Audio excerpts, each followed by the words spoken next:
ഇന്ന് പെൺകുട്ടികളുള്ള മാതാപിതാക്കളോടാവട്ടെ എൻ്റെ ഒരു ചെറിയൊരു സംഭാഷണം. കാര്യം എന്ന് വെച്ചാൽ ഭൂരിഭാഗം മാതാപിതാക്കളുടെയും പെൺകുട്ടികളുള്ള മാതാപിതാക്കളുടെ ചിന്ത എന്ന് പറഞ്ഞാൽ അവരെ കെട്ടിച്ചയക്കുക, അവരുടെ കുഞ്ഞുങ്ങളെ താലോലിക്കുക, ഇതൊക്കെയാണ് അവരുടെ സങ്കല്പത്തിലുള്ള കേരളീയ സങ്കല്പത്തിലുള്ളത്.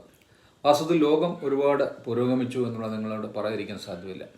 ആൺപെൺ വ്യത്യാസമില്ലാതെ, ജെൻഡർ ഡിഫറൻസ് ഇല്ലാതെ തന്നെ വർക്ക് ചെയ്യാൻ കഴിയുന്ന ലോകം, അത് ബഹിരാകാശത്തായാലും എവിടെ നിന്നാലും അവരെ സ്വതന്ത്രമായിട്ട് ജീവിക്കാനുള്ള ഒരു ശേഷിയാണ് അവർക്ക് വളർത്തിയെടുക്കേണ്ടത്.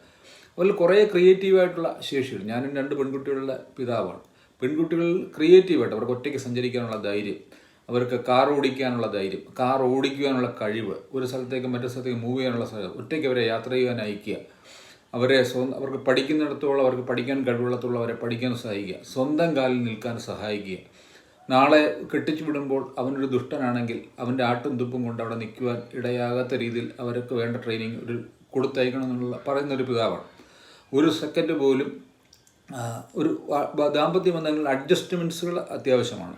അത് പക്ഷേ അല്ലാതെ അനാവശ്യമായ കീഴടങ്ങലുകൾ അത്യാവശ്യമില്ല എന്നുള്ളതിനാണ് എൻ്റെ അതിന് ഉള്ള ധൈര്യം നിങ്ങളുടെ കുഞ്ഞുങ്ങൾക്ക് കൊടുക്കണം. അല്ലെങ്കിൽ അവരുടെ ശവം വീട്ടിലേക്ക് വരത്തക്ക രീതിയിലോ ഒരടിച്ചാൽ തിരിച്ചടിക്കും എന്നുള്ള രീതിയിൽ തന്നെ നിൽക്കണം. ഒരിക്കലും ദേഹത്തൊന്നും കൈവെക്കാൻ ആർക്കും തന്നെ അധികാരമില്ല. അതൊക്കെ നമ്മുടെ നിയമപരമായി നിരോധിച്ചിരിക്കുന്ന കാര്യമാണ്. അബ്യൂസീവ് വേർഡ്സ് ഉപയോഗിക്കാൻ പാടില്ല. അങ്ങനെ അബ്യൂസീവ് വേർഡ്സുകൾ ഉണ്ടെങ്കിൽ ആദ്യം 1-2 വട്ടമൊക്കെ നമുക്ക് ക്ഷമിക്കാം.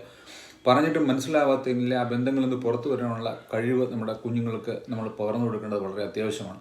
അല്ലെങ്കിൽ നമ്മളിവിടെ കണ്ട വിസ്മയ പല കേസുകൾ, ഞാനൊരു അഭിഭാഷകൻ എന്ന നിലയിൽ പറയാം, പല കേസുകളിലും ഇവർ മാതാപിതാക്കളെ നിർബന്ധത്തിന് വഴങ്ങിയൊക്കെ നിന്നാണ്. പല മാതാപിതാക്കൾ എന്ത് വിചാരിക്കുമെന്ന് വെച്ച് ആ പെൺകുട്ടികളവിടെ നിന്നതാണ് അവരുടെ ജീവൻ രക്ഷപ്പെടുവാൻ. സ്ത്രീധനം എന്ന് പറയുന്ന കാര്യം കൊടുക്കുകയും ചെയ്തെന്നുള്ളതാണ് എൻ്റെ അഭിപ്രായം. കാര്യം എന്ന് വെച്ചാൽ ആരും അങ്ങനെ അവിടെ വീട്ടിൽ ചാരമൊന്നും കിടപ്പില്ല അത് വാങ്ങിക്കൊണ്ട് പോകാനായിട്ട്. നമ്മുടെ വില പറഞ്ഞു വരുന്നവനെ വാട്ടി ഓടിക്കാനുള്ള ശേഷി ഓരോ മാതാപിതാക്കളും ഉണ്ടാവണം. കല്യാണം കഴിച്ചില്ലെന്നേ ഉള്ളൂ. കല്യാണം കഴിച്ചത് മൂലം ആത്മഹത്യയും ബഹളവും ഒന്നും ഉണ്ടാവേണ്ട കാര്യമില്ല. അവർ സ്വതന്ത്ര ജീവികളായിട്ട് ജീവിക്കട്ടെ.